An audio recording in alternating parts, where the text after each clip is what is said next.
Maayong hapon mga ka-farmy. So welcome sa itong bagong video mga ka-farmy, no? So karon na mga ka-farmy, ako ipakita niyo mga ka-farmy ang pond na mo mga ka-farmy, which is ako ni siyang gi-prepare mga ka-farmy kay para butangan og azula mga ka-farmy. So ang azula mga ka-farmy is pagkaon na siya mga ka-farmy, which is rich in protein nga pwede ka na to makatabang para mas less ang atong magamit nga feeds mga farmy paglawag sa manok, baboy, baka, kanding. So pwede ka na nato siya i-mix sa feeds mga farmy ang atong asula kay rich in protein na siya mga farmy unya mukaon gyud ang ato ang mga alagang binuhi na mga farmy, no. So kani sa mga farmy. So kana siya mga farmy, kanang atong pan mga farmy gilimpyuhan na karon mga farmy kay para mga farmy buhian na to si og azula mga ka-farmy. So ako mo guning gipa-repair karon mga ka-farmy tungod kay kanang napuno na sa lapok mga ka-farmy.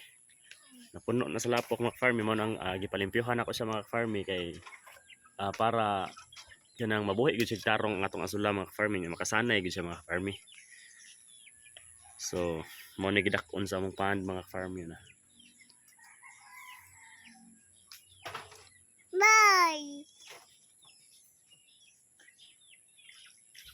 So duha na siya kabuok among pond mga ka-farmy. So duha na siya kabuok, separate na siya mga ka-farmy. Mo am guning gibuhian sa una og isda mga ka-farmy, tilapia sa mga ka-farmy karon kay wala naman. So mo na nga ako ang gibuhi lang sa gid mga ka-farmy is azula lang sa kay makatabang-tabang man gyud sa mga ka-farmy sa pang-adlaw-adlaw nga paglawog sa mga hayupan mga ka-farmy ba. So kani siya mga farmy possible by tomorrow masudlan na ni siya mga farmy og azula kay para makapasanay na ta diri sa mga tuang azula nga hybrid mga farmy para itabang og i-mix atong mga feeds para ilawg sa mga alagang manok na to mga kanding mga farmy. No, hi guys. Oh hi guys. Hi guys. Hi guys. Hi guys. Oh, hi guys. Bye guys. Hi mga ka-farmy. Hi. Hi mga ka-farmy. Oh, di mon. So karon mga ka-farmy kay sudlan dito ning tubig atong azula mga ka-farmy atong pond mga ka-farmy. So magsuod ta og patubigan na tani ato ang azula pond mga ka-farmy. So kana siya mga ka-farmy, gikan sa hose mga ka-farmy. Ato siyang patubigan kay para masudlan na siya nagtubig ang atong pond mga ka-farmy kay para ready na siya mga ka-farmy para butangan og azula. So dugay gini mapuno siguro atong pond mga farmy kay dako-dako man mga farmy na. Dako-dako na siya mga farmy, lawom-lawom sa siya. So mao na siya mga farmy. So pabuton na siya mga farmy nga mapuno kay para atong butangan og azula hybrid mga farmy.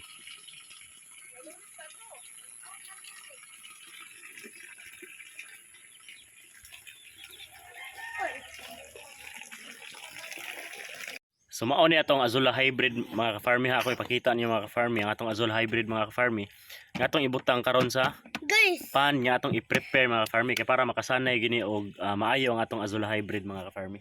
So kani mga ka-farmy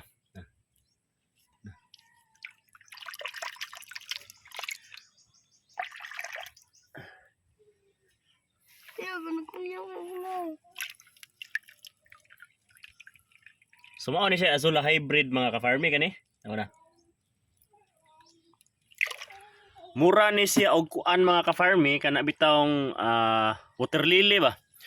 Mura siya water lily nga gagmay pero grabe ko suga mo tubo mga ka-farmy. Like for example mga ka-farmy kato atong pan nga gi-prepare mapuno to siya. So once nga mapuno to siya mga ka-farmy bisan pag mukuha ka og mga 2 to 3 kilos every day mga ka-farmy. Di gid siya mahurot mga ka-farmy. Kay kusog kay siya motubo kay butangan man sa ni siya mga ka-farmy og kanang abono ba, kanang tais baka. So imo sang iso dito sa pond mga ka-farmy kay kanang para motambok sa ni siya mga ka-farmy.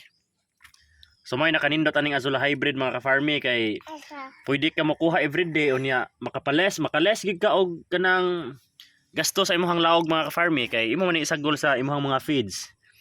So imbes nga 2 kilos nga feeds ang imuhang paliton matag adlaw so pwede usa ka kilo na lang unya ang azula hybrid imong padaghanon kay nindot sa din siya mga ka-farmy kay Azula mga ka-farmy is rich in protein.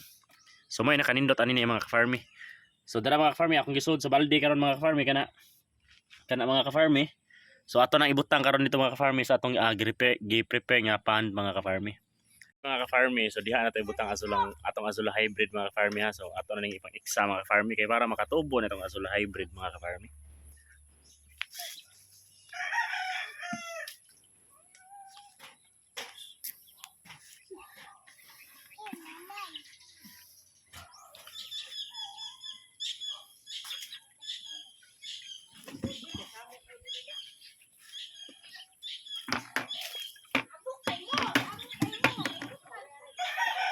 So gamay pa kay na siya mga ka-farmy no.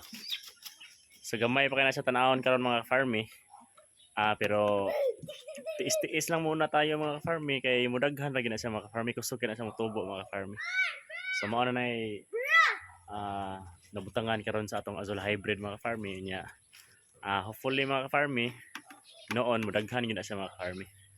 So ako niya na ipakita niyo mga ka-farmy mga 1 week after mga ka-farmy kung sana niya na siya kadaghan mga ka-farmy ha.